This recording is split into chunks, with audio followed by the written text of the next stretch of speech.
صاحبان عقل کی توجہ چاہتا ہوں۔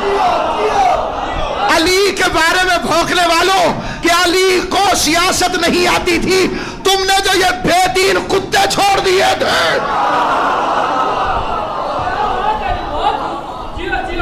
انہوں نے نوچا دین اسلام۔ یہ علی کو اقتدار ملا لیکن یہ کوئی تجربہ کامیاب نہیں ہوا، تو علی سے پہلے تم نے کنہیں بٹھایا ہوا تھا، جنہوں نے خود پڑھی نہ پڑھنے کے لیے حکم دیا، نہ روزہ رکھا نہ رکھنے کے لیے حکم دیا، جو مسجدوں میں تماشے کراتے تھے، جو قرآن کے ساتھ مذاق کرتے تھے، اب ان پر آیا علی جیسا حکمران، تو وہ انہیں سوٹ ہی نہیں کیا، اٹھ کھڑے ہوئے علی سے لڑنے کے لیے، کوئی ادھر سے اٹھ کھڑا ہوا، کوئی ادھر سے اٹھ کھڑا ہوا، کوئی ادھر سے اٹھ کھڑا ہوا۔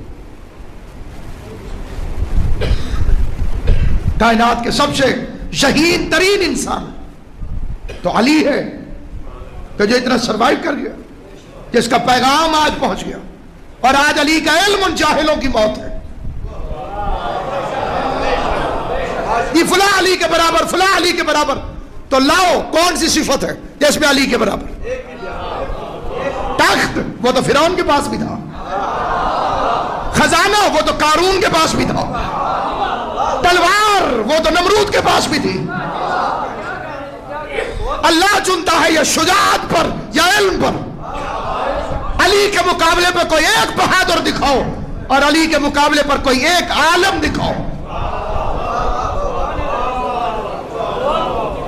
کون ہے؟ کارلائل کو کہنا پڑا جب دنیا تخت کے پیچھے دوڑ رہی تھی، علی مسجد نبوی کے کونے میں بیٹھ کر علم کی دنیایں تخلیق کر رہا تھا۔